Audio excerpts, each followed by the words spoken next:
Bats are incredibly sophisticated and diverse. Almost a fifth of all the world's mammal species, about 1,400 kinds, are bats. They come in, as you can see, just an incredible variety. There are all kinds of things we'd love to know about bats. For example, how is it that bats almost never get arthritis or cancer? How is it that even tiny bats have been known to live 43 years in the wild, still able to go out and chase down flying insects for dinner every night? That's the equivalent of a 100-year-old person still being able to run sprints through obstacle courses. Wouldn't it be nice to discover how bats do some of those things? And in fact, we're just beginning to learn a lot more about how sophisticated bats are. They have social systems strikingly similar to those of higher primates and dolphins. They are quick learners, have long memories, they share information, they help each other in need, they form long-term friendships, and even adopt orphans. And they come with all kinds of interesting adaptations for special skills. Fishing bats have echolocation so sensitive that they can detect an object as fine as a human hair and just 1 millimeter long on the surface of a pond of water. Pallid bats, found right here in Texas, are immune even to the deadliest stings of scorpions and centipedes upon which they feed. Disc-winged bats have special adhesive discs on their wrists and ankles that enable them to cling to the slick inner surfaces of unfurling leaves where they live. Bamboo bats have specially flattened skulls so that they can with incredible rapidity squeeze in and out of tiny beetle holes in bamboo where they live. These round-eared bats in Latin America have specially strong teeth because they actually chew holes in this almost rock-hard termite nest to make a secure home for themselves.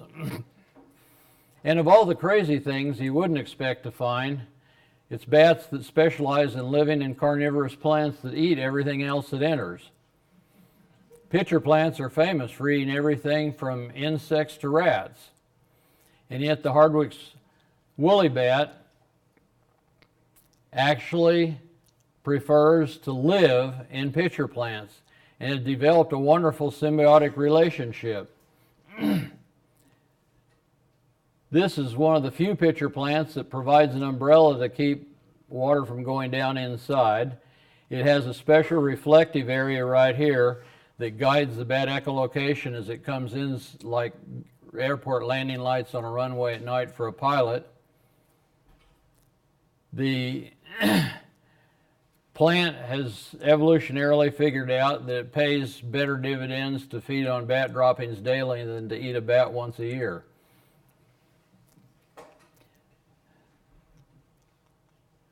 And there are other bats that cut the midribs of leaves to build tents. And then some of the most spectacular courtship displays in the world of mammals are found in bats. And you know what? This wonderful display has never been studied. How did I get pictures like this? Well, that's a whole other really fun thing. Can you believe I trained that bat and I never caught him, never touched him, but trained him in the wild. That bat was trained so that when he actually learned my Land Rover, and when I would pull up beneath his roost and start unloading, he would switch roosts to the one where I preferred to film him. And I don't just train bats in the wild. For both research and photography, I've trained many bats in the lab. I carry a portable studio wherever I go. This one I'm training for a BBC film.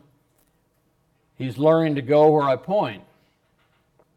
When I met Alison Jolly, a famous primate behaviorist a few years ago in Madagascar, the first questions out of her mouth were, "You really train bats?" And I said, "Sure. Do it regularly. Well, what do you train them to do?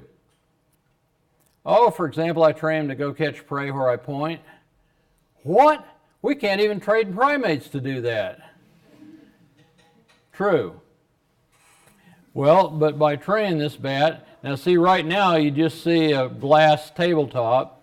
You may wonder how nature films are made that get some of these spectacular shots. Well, here's how it's done. The cameraman could shoot from about 15 inches away as this bat caught a frog.